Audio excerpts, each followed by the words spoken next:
السلام علیکم ورحمۃ اللہ وبرکاتہ۔ 9 اور 10 محرم کے روزے کی فضیلت۔ 9 اور 10 محرم کے روزہ رکھنے سے کیا ملتا ہے؟ چلو بڑھتے ہیں ہم ویڈیو کی طرف۔ میری گزارش ہے میری ویڈیو کو اسکپ مت کیجیے گا، میری ویڈیو کو مکمل دیکھیے گا۔ نبی اکرم صلی اللہ علیہ وآلہ وسلم سے عاشوراء کے روزے کے بارے میں پوچھا گیا۔ آپ صلی اللہ علیہ وآلہ وسلم نے فرمایا، گزشتہ سال کے گناہوں کا کفارہ بن جاتا ہے۔ عبداللہ بن عباس رضی اللہ تعالی عنہ کہتے ہیں کہ جس وقت رسول صلی اللہ علیہ وآلہ وسلم نے عاشوراء دن کا روزہ رکھا اور ہمیں بھی اس کے روزہ رکھنے کا حکم فرمایا تو لوگوں نے عرض کیا، اے اللہ کے رسول صلی اللہ علیہ وآلہ وسلم، یہ ایسا دن ہے کہ جہاں یہودی نصارہ اس دن کی تعظیم کرتے ہیں۔ یہ سن کر رسول صلی اللہ علیہ وآلہ وسلم نے فرمایا، اگلے سال ہم 9 محرم کا روزہ رکھیں گے، لیکن آئندہ سال نہیں آیا اور آپ صلی اللہ علیہ وآلہ وسلم وفات پا گئے۔ عبداللہ بن عباس رضی اللہ تعالیٰ عنہ فرماتے ہیں، یہودیوں کی کفالت کرو اور 9 اور 10 محرم کا روزہ رکھو۔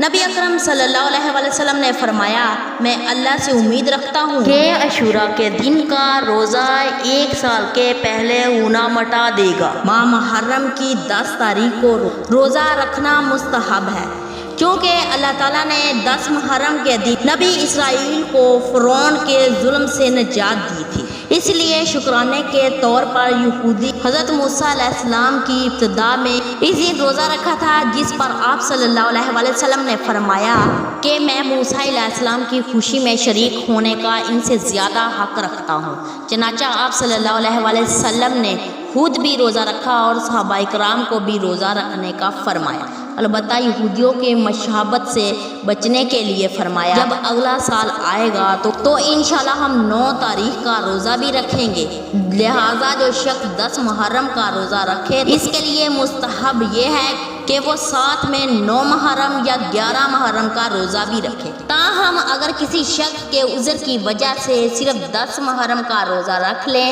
تب بھی وہ اس روزے کی فضیلت سے محروم نہیں ہوگا۔